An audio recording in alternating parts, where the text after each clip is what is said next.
Hi, everyone. I'm Caroline Sappia, editor of Social Compass. I'm here with Sébastien Antoine, my colleague and adjunct editor.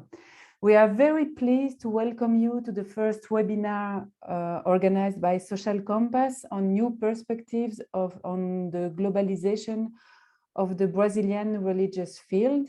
This is the result of the June 2021 special issue edited by Cristina Rocha from the Western Sydney University and Cristina Maria Castro from the Federal University of Minas Gerais from Brazil. Cristina Rocha is here with us today with two authors. We welcome Kathleen Openshaw and Emily Pierini. So starting this first webinar has a double meaning for us as an editorial team. First of all, it is the further digitalization of our journal that opens our discussions to a wide audience in the perspective of globalization and openness at the very center of Social Compass identity. Secondly, starting with a webinar on a Latin American theme in connection with other countries, with Australia, with Europe, is also a way of decentering. It affirms the particular relationships between our journal, Social Compass, and Latin America.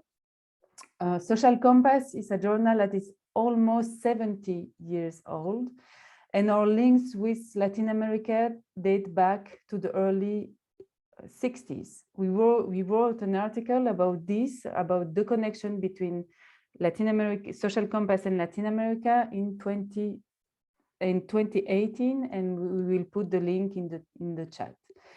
And so we will also have another webinar next Thursday in Portuguese. And I now give the floor to Sébastien to introduce the speakers. Thanks a lot, Caroline. So it's really great to have you all today with us. This special issue was a really great collaboration, a really important topic for us, but made thanks to one of our colleagues, Marcelo Camursa, which is not with us today, but will be present to the next webinar, because we have one in English now and a second one in Portuguese for Brazilian audience next week on Thursday. So you are very welcome. And so the discussion today will be introduced by Cristina Rocha, currently working at the Western Sydney University, but spending 1 year at the Institute for Advanced Studies in Paris. So she's like live with us from Paris. Cristina is a former president of the Australian Association for the Study of Religion. She co-edits the Journal of Global Buddhism and the Religion in the Americas series at Vale. She is also the author of a really great book called John of God, Globalization of Brazilian Faith Healing, who won the Geertz Prize in the Anthropology of Religion at the American Anthropological Association. So welcome, Cristina.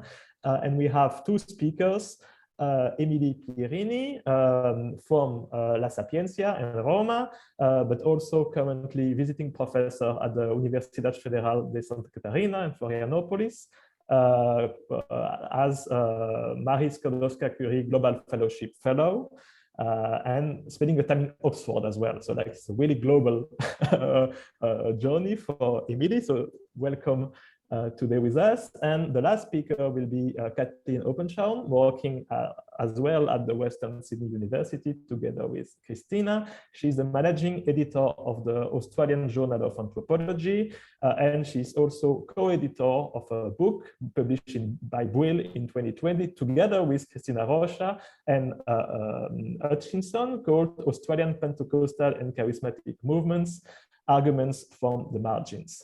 So the discussion will work like this. Cristina will make an introduction, then Emily, then Kathleen. If you have questions, you can put them on the chat, and we are going to have like 10-15 minutes at the end to discuss them together. Thanks a lot.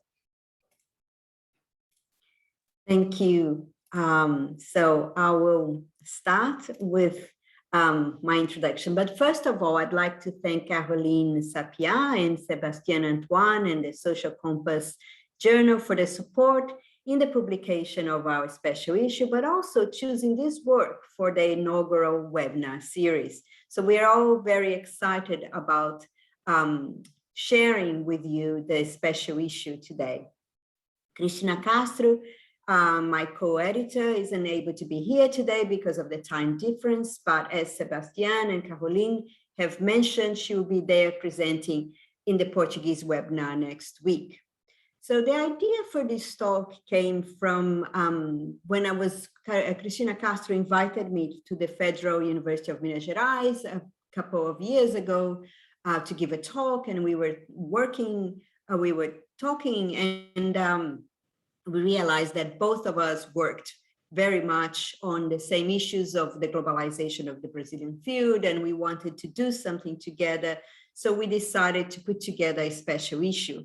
And this special issue has 3 aims.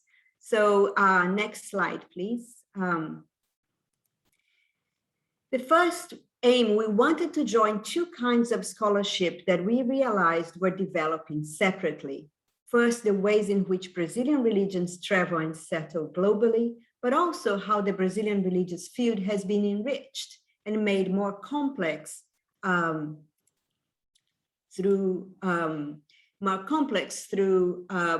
the arrival of these new religious cultures. So we thought that by juxtaposing articles that investigated these 2 strands in one single special issue, we would be able to show how interrelated they are.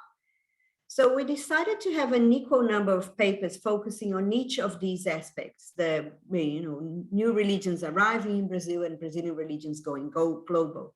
So the first one was Sidney and his colleagues, Sidney Silva and his colleagues, and they write about Catholic Haitians at Pentecostal churches in the Amazon.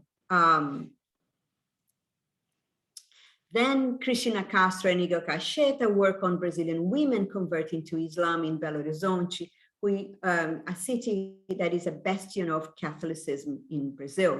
Manuela Carpenedo discussed Brazilian charismatic evangelicals turning to Judaism. Emily Pierini and Kathleen Openshaw will present their work today, so I'll leave it to them.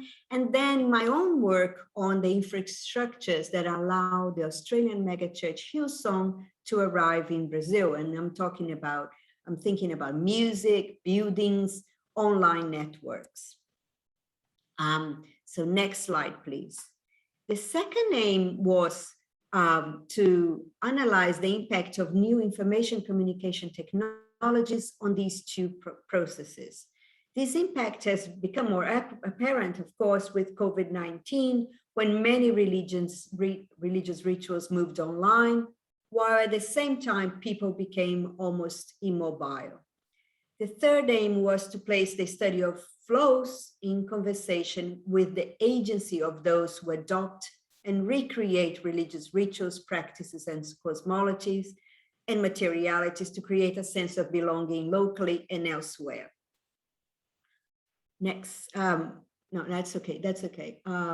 So of course, we have to bear in mind that no culture is pure, pristine, or atomized. What we call Brazilian religions is the product of previous cultural encounters. And as they travel, as these Brazilian religions travel, they become something else yet again. So Emily's and Kathleen's papers will demonstrate that very well. So in the introduction, we first give a short overview of the formation of the religious field in Brazil, and we examine the flows of religion departing from Brazil to demonstrate its historical and present vitality. That is something that many of you are aware of, so I won't dwell on it here. But what I wanted to talk about is the key ideas that we think should guide us when we think of how religions move around the world. And these key ideas we developed in the introduction. As we were starting to write the introduction, of course, the COVID pandemic hit and people, as I said, became immobile. And that meant that we had to think of the consequences of this new normal for our work on religious globalization. does the immobility of bodies mean religious immobility? And we argue that the opposite is true, and probably many of you have found that in your own work. As people became stuck, religious mobility accelerated through trends that were visible prior to it. For instance, interactive digital media gives access to religious rituals from other parts of the world to a large number of people who, for economic or other reasons, were not able to travel. In addition, physical immobility, as well as an emotional insecurity because of the loss of jobs during the pandemic or disease or actual death, may also make religion and spirituality more appealing to people.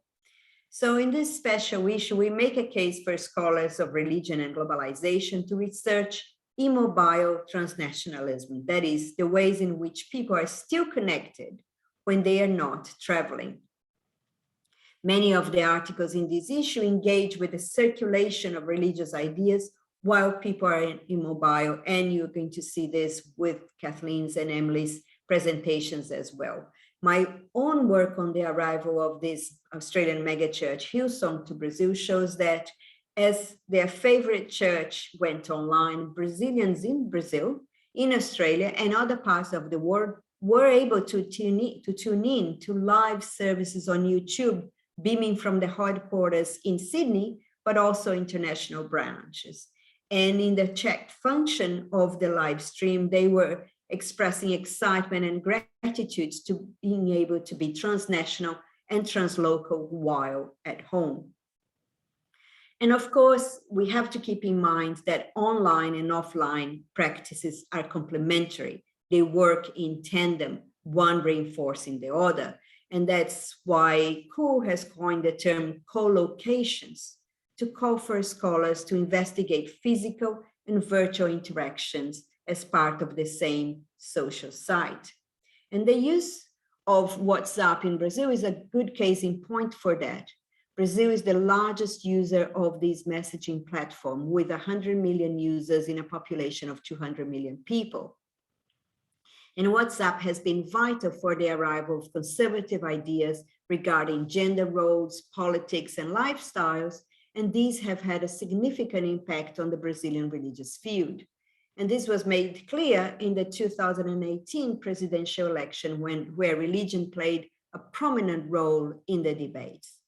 Ronaldo de Almeida has shown that the wave of moral conservatism among Pentecostals originated as a reaction, and I quote, to the changes considered progressive in terms of reproductive and sexual rights, arising from the process of redemocratization of Brazil that took place from the 1985 onwards, end of quote.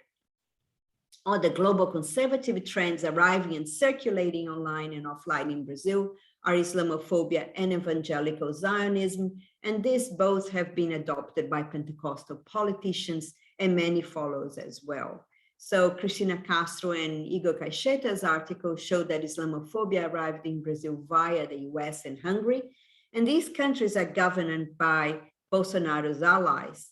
And just like in Eastern European societies, where Muslims are practically invisible, Brazil has few Muslims, but far-right politicians instill hatred and fear towards them, particularly on WhatsApp.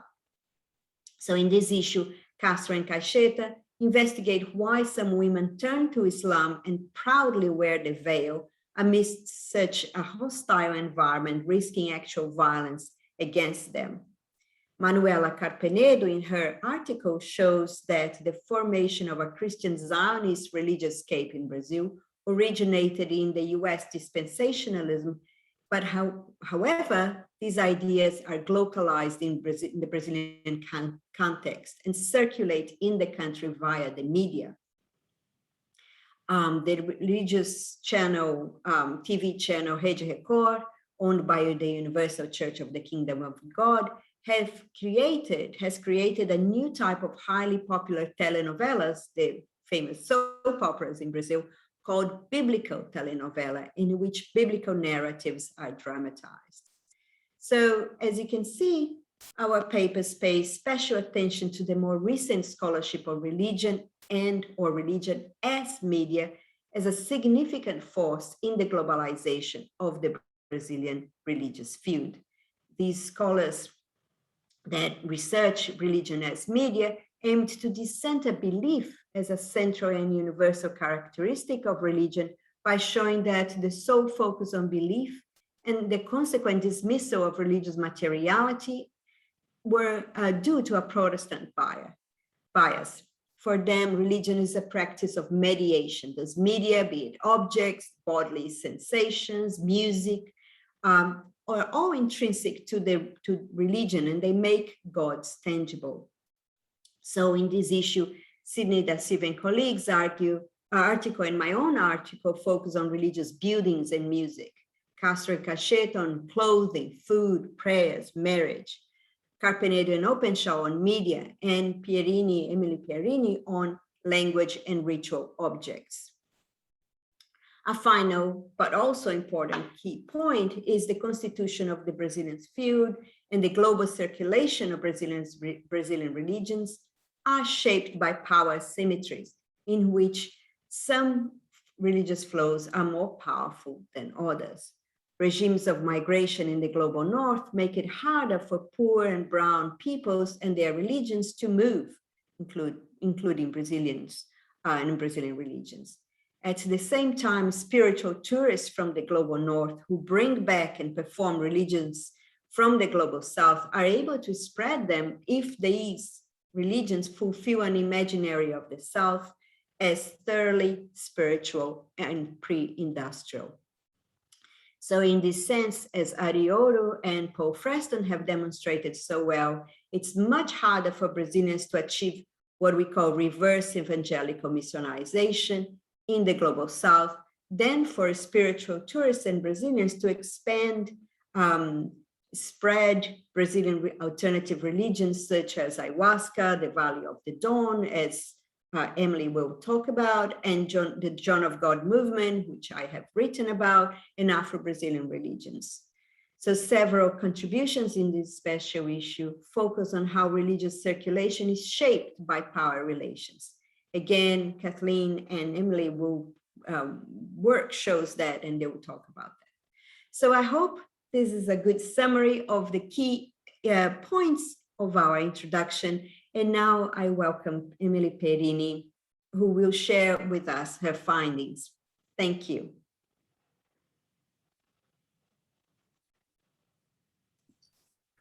Okay, I'll just share my screen.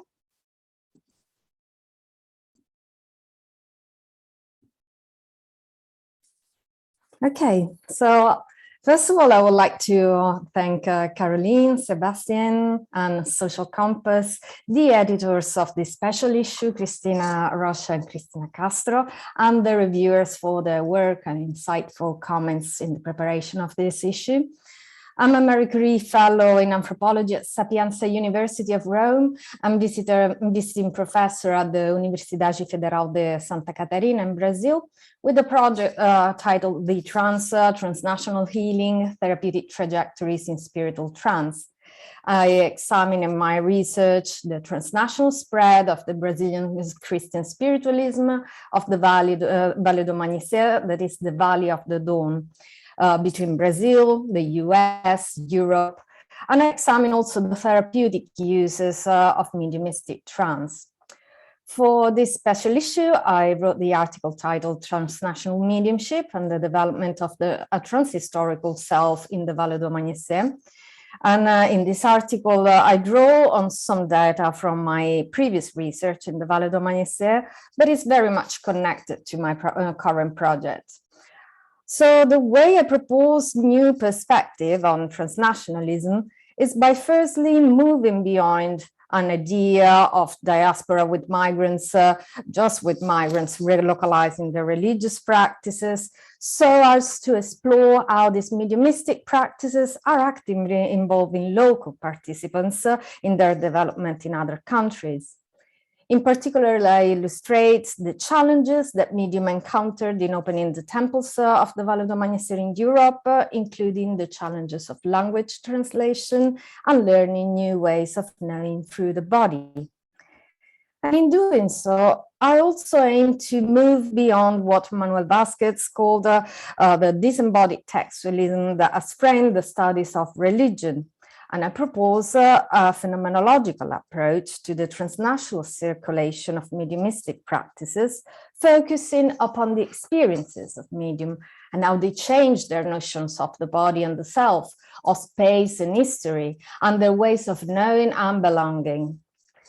Then secondly, I explore how the medium's idea of mission in other countries, in other lands, is also informed by narratives of the self that are forged through the encounters with spirits.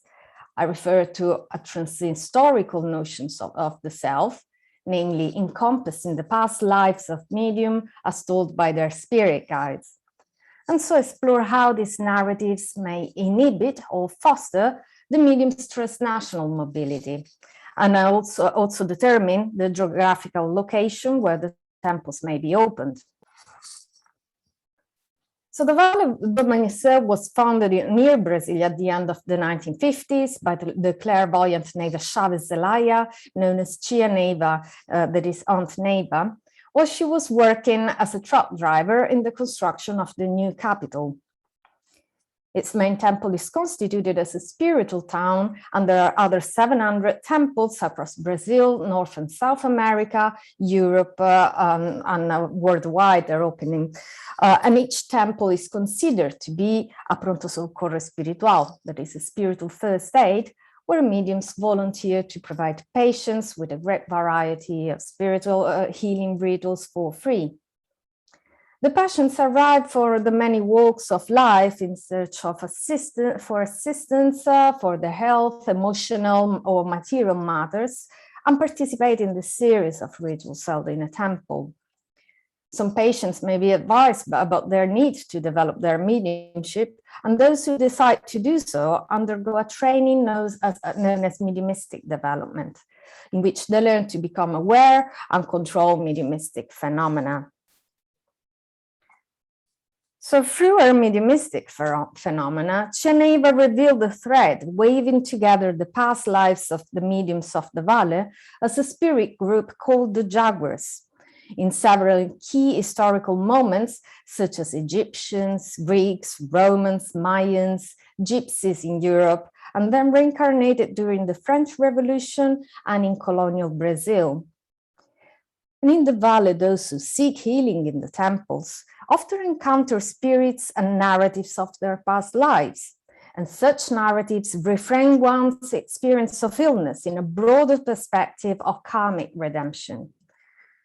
As such, illness may be caused by spirit from a past life, seeking a payment of a karmic debt, and healing is therefore addressing the readjustment of these relationships with the past, with mediums incorporating and helping the spirits to be released, a process that is called this obsessive healing. And in addressing the transnational circulation of the Vale's mediums, we should note that the increasing attendance of international visitors to the main temple in Brasilia is also linked to the intensification of the international spiritual healing trips to other centers located in the same region, such as John of God's Center in Albadiania, where Cristina Rocha has conducted research. So visitors from Albadiania then reached the Temple of the Vale, and some decided to stay and develop their mediumship there. Other international visitors arrived by word of mouth. Some initiated mediums went back to their countries with the mission of opening a temple and develop new local mediums. In other cases, some Brazilian mediums migrated to Portugal, the UK, Bolivia, and the US, and received the mission to open the temple there by the spirit guides. The temples in English-speaking countries are primarily Brazilian members, such as in the US and the UK, but they are currently beginning to hold rituals in English and translate the doctrinal material to develop the local mediums. Whereas in Bolivia, Portugal, Italy, and Germany, mediums are locals and rituals are held in the local language. The experiences of Europeans approaching the temples were marked by a therapeutic trajectory in search of healing. through a network of holistic therapies or energy healing, such as Reiki, pranic healing, biotrans energetics, then shiatsu, naturopathy, counseling, hypnotic regression, shamanic retreats, with some of them acting as holistic therapists. Others were connected through pilgrimages to Medjugorje, while some participated in spiritual healing journeys to Brazil, which included the temples of the Vale do Amanhecer. International participants who begin mediumistic development in the Vale are faced with two major challenges: the linguistic difference on one hand and learning a new way of knowing on the other. And this is particularly due to the primacy given to the bodily experience and sensory perception over doctrinal teachings in the process of learning mediumship, which is a process that fosters an extended articulation of the notions of the body and the self. Therefore, the limitation in accessing translated doctrinal texts in non-Lusophone temples further emphasizes this bodily and intuitive approach to learning. The extended notion of the self, as explained in the article, encompasses also views of the self in the past, and this includes an embodied remembrance, namely assembling together the memories from the past lives, which is associated to emotions subtly manifesting in the recognition of belonging to the group of the jaguars. Hence, I argue that mediums develop a transhistorical self that often draws new spiritual geographies of belonging, which may also foster or inhibit transnational mobility. Indeed, some mediums I met in Brazil changed their plans to visit temples in Europe as the spirit guides warned them that they were discarnated spirits from their past lives awaiting them in the old world. Yet other Brazilian mediums were indicated by the spirit guides for the mission to travel to assist the opening of the temples in Europe, in some cases to help with the release of these spirits from their past lives, such as those ancient Romans. Thus, their work would alleviate the land from its energetic burden. And this idea of a transhistorical self is therefore entangled to, but also engenders, spiritual geographies. In Europe, these ideas of a multidimensional self and reincarnation spread particularly through esotericism and theosophy, French and Anglo-Saxon spiritism, and circulate through the holistic therapy networks. This idea finds echoes in the Vale and thus constituted as a fertile ground for the introduction of its notion of the self in different European localities, as a result of the Vale's ability to articulate and in place a great variety of contemporary religious experience.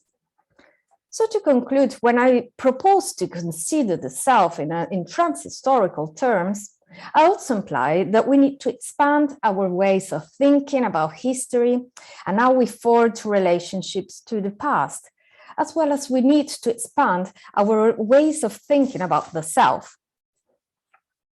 Palmier and Stewart stressed that the plurality of repertoires of historicity in societies around the world cannot be reduced to the Western one. In particular, they signal that trans states may activate through affectivity a chronotopic switching in which past and present may become fused, multiplying the spatial temporal configuration that may become inhabitable.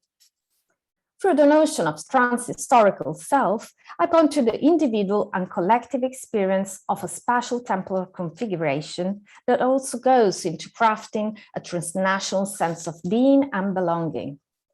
In the case of the Vale, I've argued that reincarnational narratives play a key role in the transnational expansion of the Vale, as they often determine the medium's life trajectories as much as their decisions of mobility, which in some cases may lead to opening a new temple. And so the transnationalization of the Vale gives rise to new configurations of the relationship among place, history, and self, which allow new embodied spatial dispositions and ways of knowing, while expanding possibilities of being and belonging trans space and time. Thank you.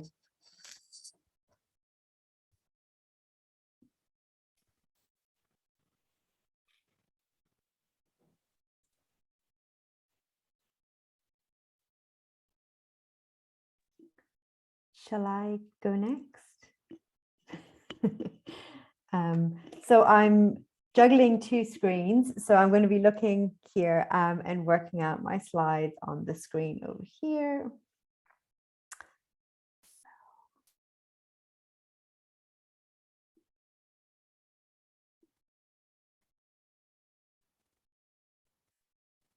There we go. Everyone can see that okay? All right, I'm just going to minimize that over here. Great. So I would like to begin by acknowledging that I am zooming into this session from the unceded lands of the Gadigal people of the Eora Nation. I'm in the Inner West in Sydney. This is land that has generated and shared knowledge for thousands of years, and I wish to acknowledge the traditional and true owners of the various lands on which we in Australia live, love, and work. I want to pay respects to any Aboriginal Torres Strait Islander or any other First Nation colleagues that may be here today or may be watching this video recording at a later date. I want to thank Carolina and Sébastien for putting together this session, and to the two Cristinas, Cristina Rocha and Cristina Castro, for inviting me to submit something to this really great special issue that certainly does provide new perspectives on the globalization of the Brazilian religious field. So in my contribution to the special issue, I explore why a diverse cohort of migrants in Australia attend what is, for many in other parts of the world, a controversial and emotionally fractious Brazilian church, the Universal Church of the Kingdom of God, also known as the UCKG. It is from an ethic position that I grapple with why congregants would attend a church that global literature indicates are unfavoring. So this megachurch is infamous for social violence it can bring to the lives of congregants, as in the work of Linda van der Kamp in Mozambique, for its lack of Christian fellowship, as in Ilana van Beek's work in Durban, South Africa, and also for soliciting great financial sacrifices from predominantly poor congregants. And numerous scholars have reported that. And yes, whilst these elements are indeed visible in the Australian branches, they are somewhat diluted. The UCKG in Australia has not fared well, and so does not have the political, economic, and social influence that it has in other parts of the world. And thus, arguably, it's less inclined to push those boundaries, those sort of same boundaries that it might be pushing in these strongholds, which are mostly in the global south. And so my article in Social Compass focuses on how the UCKG in Australia primarily attracts those who come from poor countries and who remain marginalized in Australian society. I argue that this is so for three main reasons. First, the UCKG provides a space where its followers' ethnicity is accepted. And this is particularly powerful in Australia, where white national voice and anti-migrant sentiments are very strong. Secondly, the UCKG's cosmovision is easily translated to congregations' diverse spiritual sensibilities. And thirdly, the UCKG offers what van der Kamp refers to as pioneering techniques to overcome life obstacles for those on the margins of Australian society. This work was based on ethnographic research that I conducted between 2015 and 2017 in the UCKG's Australian headquarters in a working class suburb of Liverpool in Greater Western Sydney, which is actually also where Cristina and our university is based. There I attended multiple church services each week, as well as some services in smaller branches across Australia. In May 2017, I traveled with a small group of pilgrims from across Australia to the UCKG's replica of the biblical Temple of Solomon in the industrial brass district of Sao Paulo in Brazil. And this has really become the church's new sort of spiritual epicenter. So I'm sure many of us here present today need very little introduction to the Universal Church, But in very broad strokes, the Universal Church was established in 1977. Its humble beginnings can be traced back to a park shelter in Rio de Janeiro, a very far cry from its current headquarters in the opulent Temple of Solomon.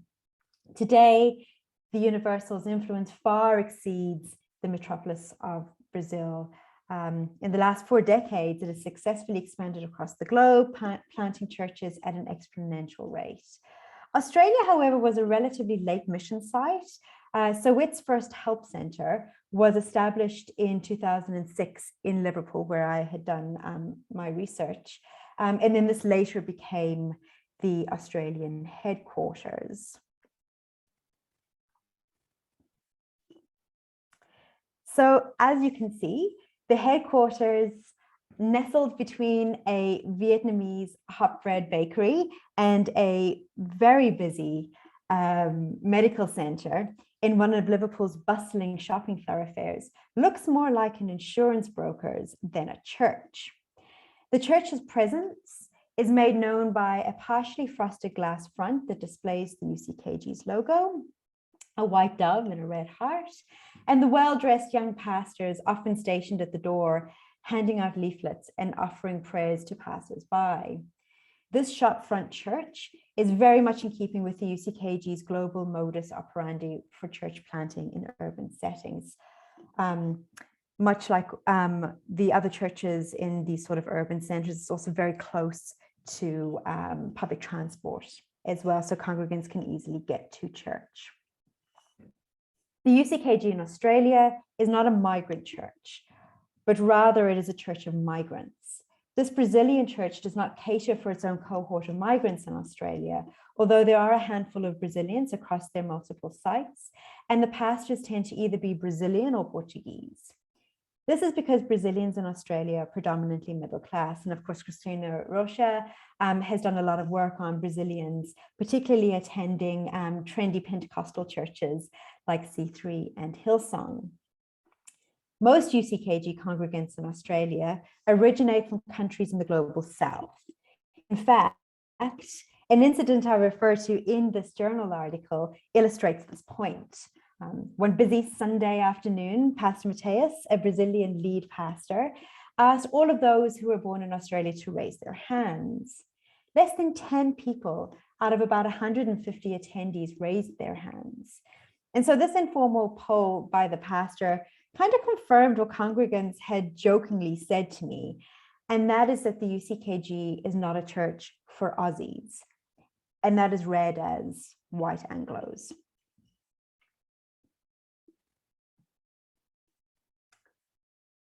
And so as we can see here, there's a strong cohort of Indo-Fijians, South Sudanese, and Samoans, and small numbers from other countries, including Uruguay, Ghana, South Africa, and Iraq. They have found themselves in Australia through marriage or asylum, or indeed working visas. Some are Australian citizens, others are not. Some have really precarious migrant status as well. During my research, I came across laborers, care workers, nurses, cleaners, bakers, shop assistants, and factory workers. And certainly the women who worked in the local Arnott's biscuit factory were very popular among congregants. And although they're not a uniformed group, broadly speaking, many represent the urban working class who are vulnerable to the stresses associated with migration, as well as structural and everyday racial discrimination. The congregation certainly reflects the cultural diversity and working class community within which it has planted itself. And so with this in mind, I draw your attention to the 3 main reasons I argue that the UCKG attracts this diverse congregation. And of course, you'll have to read the paper in full to get all of the details. But the first reason that I give for the church as attractive to these congregants is that all are welcome.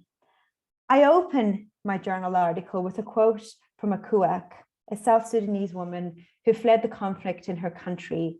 She walked to Egypt with her 3 young children whilst pregnant with her last child. When she was resettled in Australia, hers was also one of the first Black families to move into a traditionally white, blue-collar suburb in New South Wales. Upon arrival, Akuak and her children faced racism and intimidation. In the vignette that I tell in this article, she explains how even though she is an Australian citizen, she will never be Australian, that is in the eyes of Anglo-Australians. She will always just be a Sudanese or just another refugee. Akuak could not even find solace in the local Christian churches, of which she had attended many. So she did move from church to church, trying to find a safe space. But rather she continued to be ostracized. So this is a quote, and I think it's quite a meaningful quote that I have in the article. They do harassment even in the church. They're in the church at the same time, they don't want to sit. If you sit there and there is a chair next to you, no one will sit beside you because they're going to end up Black or something. They move away like they get a virus. She explained to me that the congregation of these churches were mostly comprised of Anglo-Australians and that many were racists. Encouraged by her sister, she began to attend the UCKG, where she was made to feel welcome for the first time in Australia. In Australia, not all migrants are treated equally, and even citizenship does not guarantee inclusion into Australian society. And Ghassan Haj writes a lot about this. And so while Ilana van Wyk found the South African UCKG to be a church of strangers, one in which congregants do not share the social warmth usually associated with Christian fellowship, in Australia, this is not the case. The UCKG congregation in Australia is a church of others. So the UCKG has been slow to grow, as I mentioned earlier. And so the few branches across the country are a lot smaller in congregation numbers than in South Africa, for instance. So this really lends itself to a greater sociability, a horizontal solidarity among the regularly attending congregants. As such, the congregants in the UCKG in Australia are not strangers to each other, but rather they are societal others. And the UCKG really does promote this ethos of inclusivity. In a short promotional video that was available on their website around about 2017, a young woman of color animately explained that the UCKG is a down-to-earth multicultural church. And in this video, it sort of transitions into a shot of a full church service. And again, this church service is populated by congregants of color, and a text appears, and the text reads what's on this slide over here. All are welcome. A church for all people. We believe in unity, and everybody is welcome, and everyone is welcome, despite your beliefs, backgrounds, or ethnicity. And so in Australia, where dark-skinned migrants are particularly faced with active discrimination or come under societal pressure to assimilate, and yet they're never made to feel like they could ever be true blue Aussies, the UCKG is a church for all people. The second reason why the Universal Church is attractive to such diverse migrants is that it facilitates a shared spiritual sensibility. Given that congregants and pastors alike are migrants from all over the world, there is no cultural continuity in the church, only a cultural continuity that is made in the process of worshiping and belonging in and of itself. And so in a similar fashion to what Birgit Meyer found with the U Pentecostals in her work in the late 90s in Ghana, the UCKG accommodates the belief in supernatural powers from congregants' traditional setting, incorporating their ethnically local interpretations of misfortune. During my research, I was introduced to evil from across the world. Certainly, evil manifests in forms as diverse as the Australian UCKG's congregants. For congregants, the boundaries between the earthly realm and the supernatural realm are porous.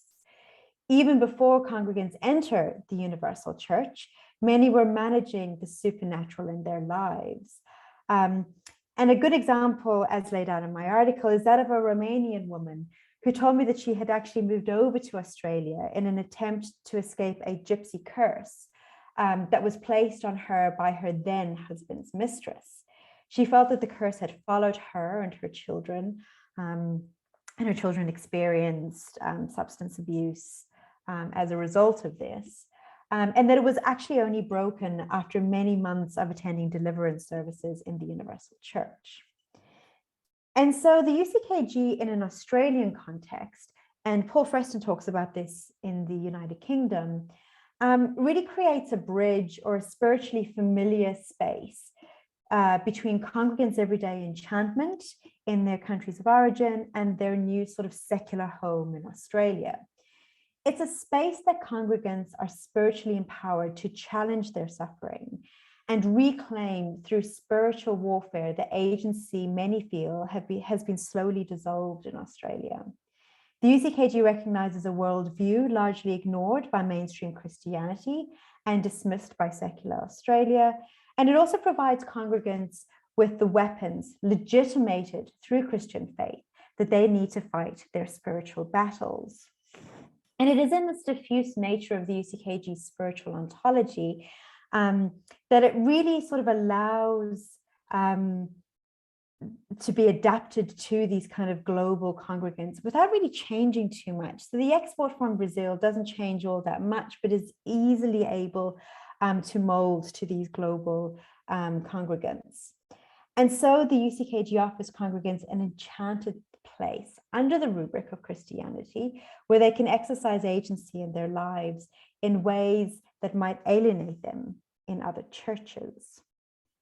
So the final reason that I argue adherents attend this church is that they are provided with pioneering techniques to stop suffering. And that sort of phrase, stop suffering, is very common across all of the transnational branches in the UCKG. So the Universal Church is a church of migrant others who suffer marginalization in Australian society. What makes the church so attractive is that it openly acknowledges the suffering of its congregants. According to the narrative provided by Idea Macedo, the really powerful church leader, and of course also perpetuated across the UCKG globally, it was started specifically by Macedo to reach the poor who he felt were being overlooked by other churches. The circumstances for UCKG congregants in Australia are of course not as dire as those in the favelas in Sao Paulo or the shanty towns of Durban, South Africa, given they generally either work or have access to social security, but their lives are marked by hardship and precarity. Although this congregation is by no means a homogeneous group, broadly speaking, many represent the urban poor. However, in the UCKG, there are no victims, there were only pioneers.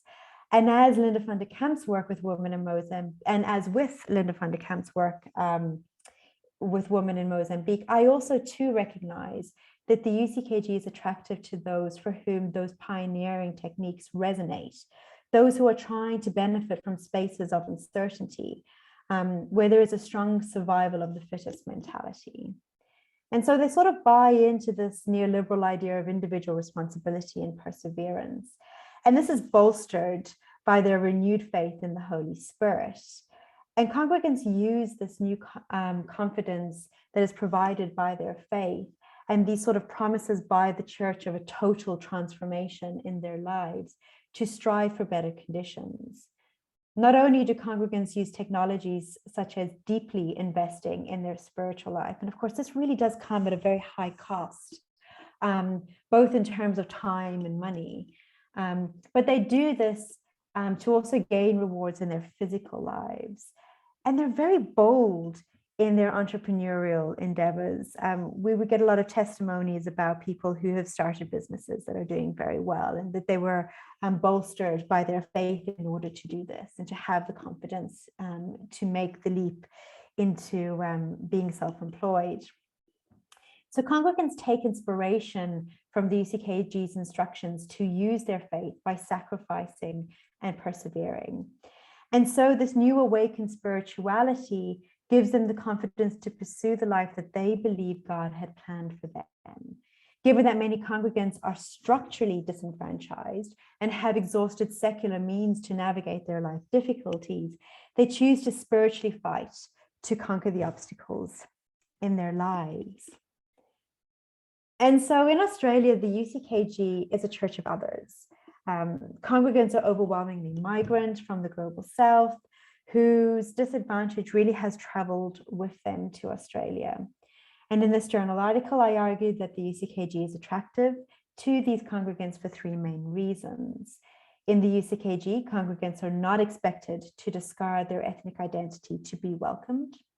It speaks to their spiritual sensibilities, and it provides pioneering techniques to overcome the devil's obstacles. And so in the UCKG, otherness is not a handicap in the pursuit of a better life. Nope.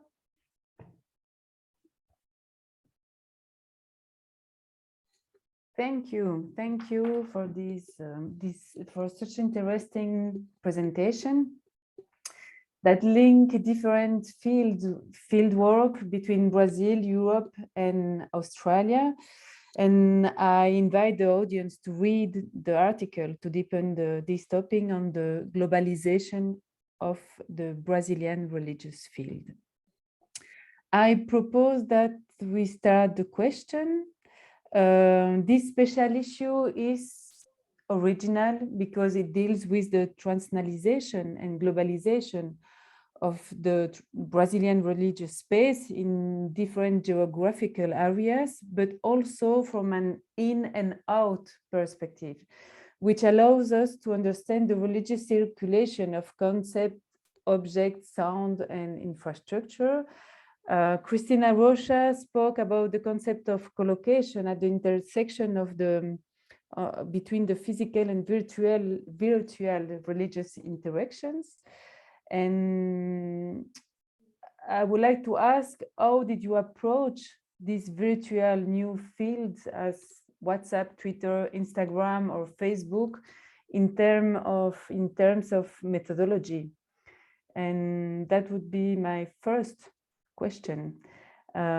Maybe, I don't know who wants to begin, because I guess the three of you has work on this spiritual field. I'm happy to start if that's okay. So my fieldwork, of course, took place sort of prior to the world being upended. But as we all know, Pentecostalism in particular is made to move. It has always used media of various kinds. As soon as new media has come out, Pentecostals have taken it on board with great passion and used it to proselytize and to spread the word. And so the UCKG was no different. And of course, the UCKG is all about finding various platforms in order to tap into various people and to maintain that sort of total social institution. So people are almost cocooned, not only in the church's offerings of various days for various issues to be addressed in people's lives, but also in terms of the various platforms that it's on. So you can text a pastor will Zoom you, you can attend Facebook Live sessions. They have dedicated slots on radio programs, kind of local radio programs. They have YouTube videos, much the same as what other churches and Pentecostals are doing, and I suspect other religions as well.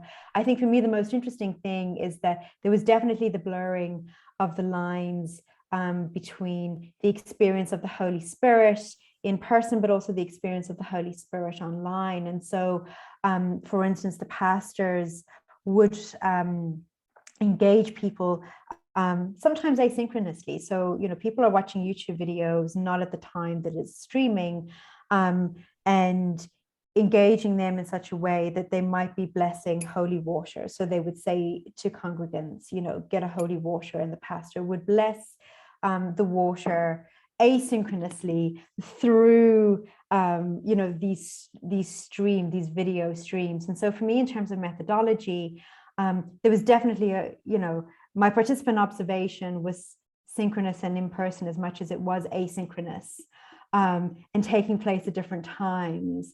And I think that is how congregants are living their spirituality as well.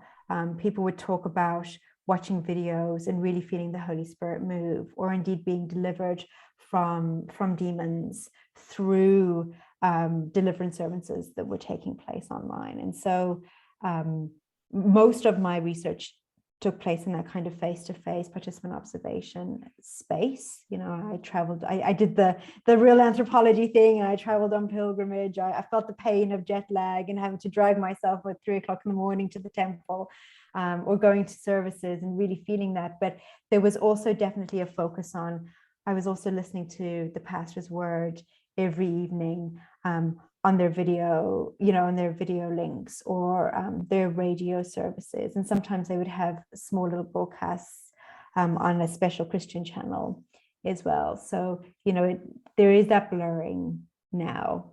They're not separate. They were never separate, I think. I could add to that. So it's the same, because I've been researching lately in the past, decade, Pentecostalism. So with the church that I researched, the mega church I researched, Hillsong and the other churches, they have a strong presence online, but and on Instagram and all platforms, it's very cool. But what is really interesting is that not only the Brazilians could zoom in to what was happening in the headquarters in Sydney, but I could follow the services in Portuguese being in Sydney. So that was very good, because I had first traveled for 3 years. I spent 3 months each year in Brazil, and I participated in the churches there, in the branch of Hillsong there, but also other churches that follow the style of Hillsong and send pastors to Hillsong congresses that they have annually, but also other events, send members of the congregation to study at Hillsong College. So I had been going and doing multi-sited field work, but there was a point that I sort of didn't need to do that, because everybody was stuck and I was stuck in Sydney, but I could follow the Sunday services on Monday morning in Australia, the Sunday services beaming from São Paulo and other churches as well. So I was able to follow several churches and see if what they were doing during the service and activities was similar to what Hillsong was doing. So are they copying them, Hillsong or not, but also follow the branch of Hillsong and see how much adaptation and change there was in Brazil in the same service, the same Sunday service, one on Sunday evening in Sydney, the other one on Monday morning in São Paulo. So that was really an exciting way of doing field work, being able to follow 2 countries and see the changes there and the adaptations. So yeah, Emily. Yeah, I think that this pandemic has represented a turning point in the Vale's way of being present on the web, also because the Vale has always had a non-proselytizing policy, so one should not be so visible or seeking visitors or patients outside of the spiritual work, because it's precisely because of this idea of karma. People would arrive by spiritual means to their temples. But of course, the lockdowns have given the opportunity to mediums to share their doctrinal knowledge by other means, that is by Facebook Lives, WhatsApp, and other platforms. So there were individual mediums that, by their own initiative, they would organize these doctrinal lives. The thing is, in in the Vale, there are no such services, but there are more rituals of this obsessive healing, and these rituals cannot be held outside of the temple or the sacred space, which offers the mediums and patients a certain protection, energetic protection. So, of course, this kind of practice, mediumistic practice, did not find a place on the web, on these lives. It was more about the sharing of doctrinal knowledge by other means, because before, I mean, the means were by presence, by embodied presence. There is a way of knowing and participating and accessing doctrinal knowledge, which is through experience and through the presence of spirits in the ritual. And also in terms of my own participation, I mean, it's a conversation that I've been holding with colleagues at Universidade Federal de Santa Catarina, and we are also published on this embodied epistemologies, the way we conduct research, our bodily way of knowing in the field, accessing different levels of communication, of sharing knowledge with our interlocutors. So this is a reflection that we're making at the moment. And this obviously has changed during the pandemics, and the kind of sharing that we may have with our interlocutors seems more about the way they also experience this co-presence, for example, both in these internet events, but also in this kind of synchronized prayer that they may organize to pray for the pandemics, for the world, and the crisis in synchronous ways. So we can jump into this kind of synchronicities. We can share this kind of co-presence with our interlocutors by this media. Of course, first the media was our body in the field, but we're kind of reconstructing this presence, I guess. Thanks a lot. We are reaching the end of the webinar, but we would like to ask a last question, perhaps with short answer for a big question, something that Cristina talked a bit about in the beginning. There is historically a strong relation between the religious field and the political field in Brazil since the colonia, since Brazil colony, both on the side of the power and on the side of the oppressed. We can say. And so my question was a bit. How does this transnationalization of the religious field connect with political dimensions? We know that one of the other authors, Manuela Carpenedo, working on Western Zionism, the new project she is working on is basically working on that. And Kathleen, you work on the church, which is well known for its political connection in Brazil. And then that's it. We would want to know a bit how that is echoing in both of you, all of your fields.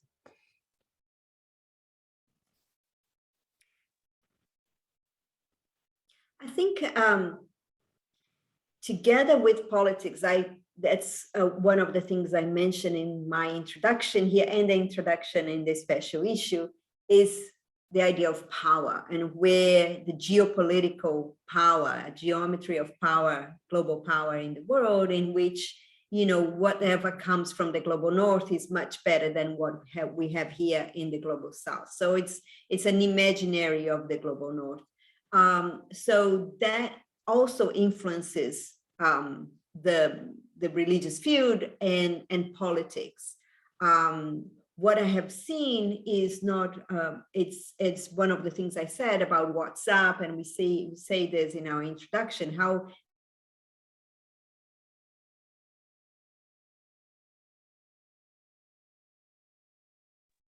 have we lost Cristina? I think. It Cristina, so. are you there? Are you? Oh. if not, Kathleen, you can, if you wanted to. Then we'll pick well, Cristina actually, also.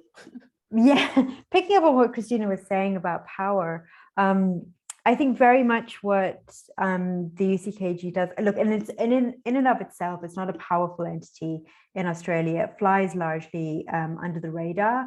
It hasn't really been taken up with the same vigor as perhaps, it's been taken up certainly in South Africa in particular, and Mozambique, and other places.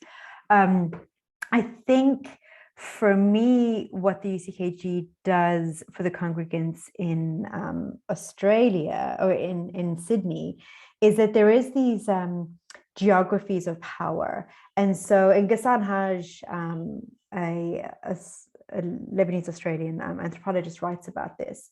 But if you see Sydney as this kind of white center of power, which it largely is, the positioning of where the church actually is on the outskirts. It's in Greater Western Sydney. So Greater Western Sydney is very diverse. There's a lot of migrants there. It's quite a working class area.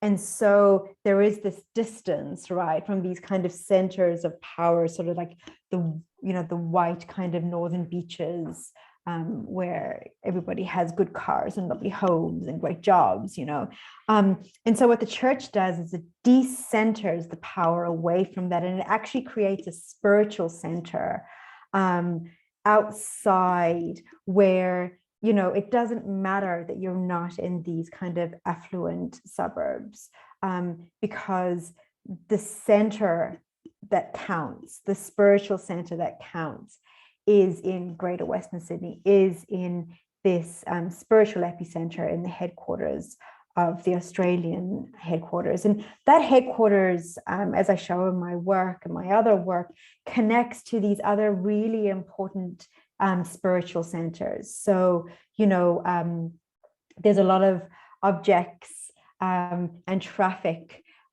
between that center and, for instance, the Temple of Solomon, or points in Israel. So much like Manuela's work, when you go to the Temple of Solomon, there is this transplanting of power from different places, and that powerful is spiritual power. And I think that there's something incredibly important about those who feel marginalized, that are empowered by something that is outside of, these structural inequalities that they are experiencing, something that is outside and beyond. And so for me, I think in my work, the politics in Brazil doesn't really play that much of a role in this sort of day-to-day running of the UCKG or experience of the UCKG by the congregants. But what it does do is, I think that its ability to create these powerful centers does a lot for congregants. And I think that's where the politics lies. That makes sense. Sorry, it's 9:15 and it's been a very long week. And so my brain is totally zoomed out. I hope I'm making sense in all of the things that I'm saying.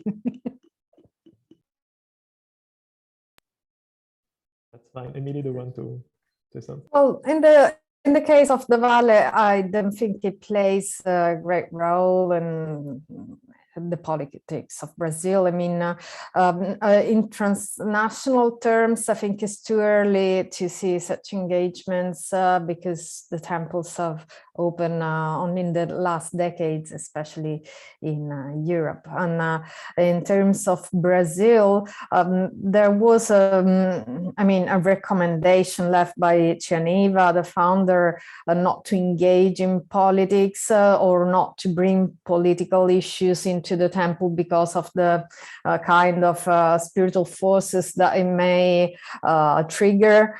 So there is no formal positioning. And I mean, the Vale is, as mediums in the Vale come from a very heterogeneous background, and each temple reflects the background of the region, so we can't really make you know, a kind of statement about what the mediums, how they position themselves in relation to Brazilian politics.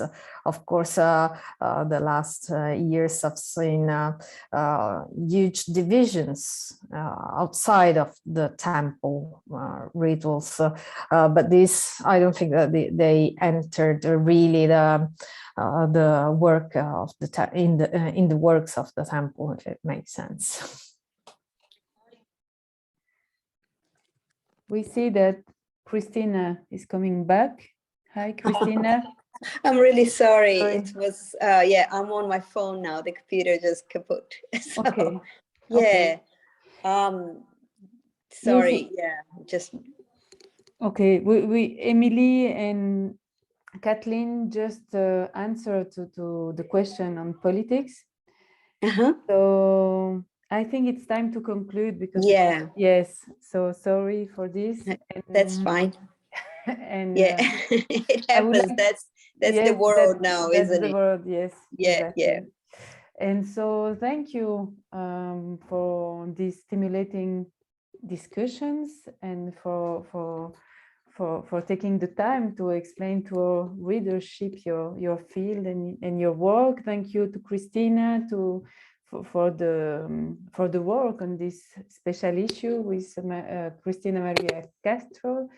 And we will see you again, Cristina, next Thursday, 9th of December, for the webinar with on the same issue, on the same topic, with the presentations in Portuguese. Yes. So see you next Thursday. Thank you, all of you, and thank you. It's been wonderful. Thank you for organizing the webinar and choosing this special issue to start. It's really exciting for us. Thank you. Yes, thank you. Thank you so much. Welcome.